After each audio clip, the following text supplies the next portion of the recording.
8 бөлүмдө дагы бир алардын ката түшүнүктөрүнөн мушриктер, капырлар пайгамбарларга каршы келип, пайгамбар алейхиссалату вассаламга каршы турууда, чындыкты ээрчибей коюуда ушуну бир жүйө катары көргөзгөн дагы. Бул дали катары пайгамбар алейхиссалату вассаламдын айлана чөйрөсүндө жан жөкөлөрү, жакындары, жалаң кедей адамдардын болгондугу, кулдар, карылар, алсыздар.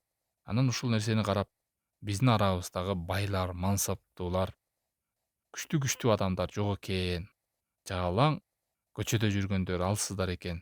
Андай болсо мунун дини жалган деп, эгерде дини чын болгондо, биздин акылдууларыбыз, байларыбыз, көрүнүктүү адамдарыбыз жанында жүрөт эле деп жүз бурушкан, Аллах сактасын.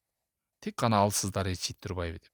Исламдын башатында пайгамбар алейхиссалату вассалам даватын баштаганда алсыздар, кулдар, жөнөкөй адамдар ээрчиген да белгилүү. Анан алар Меккенин жанагы текебер мушриктери эмне биз сага ыйман келтирип, сенин артыңан ээрчип кетебизби? Сени ээрчигендер көчөдө жүргөн тиги байкуштар.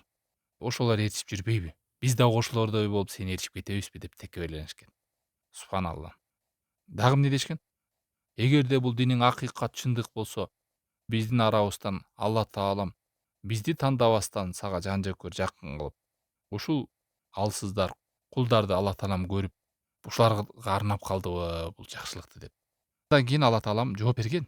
Аларга алейсаллоху би'алама бишшакирин. Аллах таалам билүүчү эмеспи? Ким ыйман келтирет, ким шүгүр кылат, ким Алла тааламга кайрылат. Кээ бир бай адамдардын ошондой ою бар, өзүн акылдуу тутуп, адамдардан артыгыраак көрүп, жакшылык келсе да мен угушум керек эле, эмне келсе дагы ошол адам аркылуу өтө тургандай өзүнө ушинтип өйдө коюп алат. Адам ийилбесе, умтулбаса, жөнөкөй болбосо, көп жакшылыктан кур калат, Алла сактасын. Ошондой эле булар дагы эгерде силерде жакшылыгыңар, чындыгыңар акыйкат болгондо, силер кедей болмок эмессиңер, силер ушинтип кыйналып жүрмөк эмессиңер, силердин жаныңарда пайгамбар алейхиссалату вассалам жанында алсыздардын жүрүшү, кулдардын жүрүшү бул чоң белги деген алар. Эмнеге белгиси? Эгер акыйкат силерде болгондо, силер дагы байлардай болуп жүрмөксүңөр, араңарда күчтүү адамдар жүрмөк деп Алла сактасын алыстаган. Ушул жахилиядагы караңгы адамдардын акыйкат менен жалганды айырмалоодогу тараза болгон. Булар ошондой эле билишкен жок. Күчтүүлүк, бийиктик, алсыздык бул Аллах тааланын колунда экени. Мындай караса, кээ бир учурда адам алсыз болот, чындык, акыйкат алсызы менен да болот. Кээ бир учурда адам бай болуп, бийликте болушу мүмкүн, бирок ал жалган да болушу мүмкүн.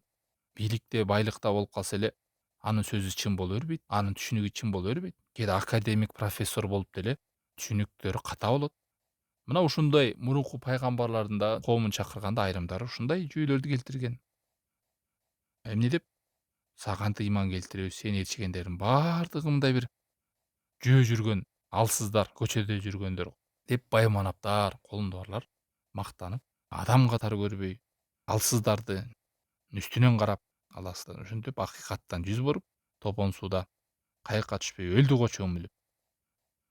Эй Нух, эгерде сен акыйкатта болгондо сени күчтүү адамдар ээрчимек, акылдуулар ээрчимек, байлар ээрчимек, бийликтегилер ээрчимек деп мурунку пайгамбарлар деле даватын баштаганда ушундай чакырыктарды кылышкан. Сени карасак, сени ээрчигендер ойлору жок, пикирлери жок, ээрчиме адамдар гана ээрчип кетиптир. Эми аларды түшүнсөк болот, себеби аларда парасаты жок, түшүнүгү жок, алар баягы курсагы тойгон жакта жүрө берет дегендей кылып, ал эми биз болсо акыл ээлерибиз, биз мыктыларыбыз, субханалла канча деген адамдар ушинтип алданып пайгамбарлардан жүз буруп капырчылыкта өтүп кетти. Мына ошондой эле пайгамбар алейхиссалату вассаламдын доорунда дагы мушриктер, капырлар пайгамбар алейхиссалату вассаламдын жанында жүргөн алсыздарды, момундарды шылдыңдашты. Ошол эле Билал, Сальман, Амар ибн Ясир, атасын, апасын, канча деген алсыз сахабаларды шылдыңдашты, мазактап. Керек болсо алар ушундай сөздөрдү айткан: биз отурбайбыз, булар сасык, кийимдери бар тер. Сенин жаныңда отурса, биз сени менен жолугушуп отурганда да, сүйлөшүүдө да буларды отургузба. Бизге өзүнчө мажлис кыл, бизге өзүнчө отуруш кыл. Эми ошентип делегаттар, мушриктердин башчылары келип, пайгамбарга ушундай сунушту кылган да алейхиссалату вассалам. Анан пайгамбар алейхиссалату вассалам жакшы ой менен булардын башчылары динге кирип калса, көп адамдар динге кирет. Мейли отурбаса отурбай турсун, чыгып турсун, сени менен сүйлөшүп алайын деген ойго чейин барса, эмне болду? Аллах тааламдан аят түштү. Аларды куубагын, жанында болсун.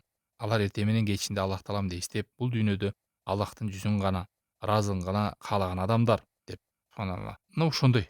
Меккенин мушриктери, мунук адамдар жүзүндө Аллах сактасын, чаташканда алсыздарды көрүп, акыйкат жок экен деп. Бүгүнкү күндө да намаз окугандар алсыздарын көрөт. Булар ушундай, булар дүйнөдө алсыз, эч кандай ийгилик жараткан жок. Анан каяктагы акыйкат деп намазын окуп жүрөт. Ошону көрүп, мен кой тиги Билл Гейтске барайын, Цукербергке барайын, капырлар мындайлар жаратып атат деп алардын сөзүнө ээрчип, алардын айткан сөзү бүт акыйкат катары кабыл алып алып, адашып кеткендер да болушу мүмкүн.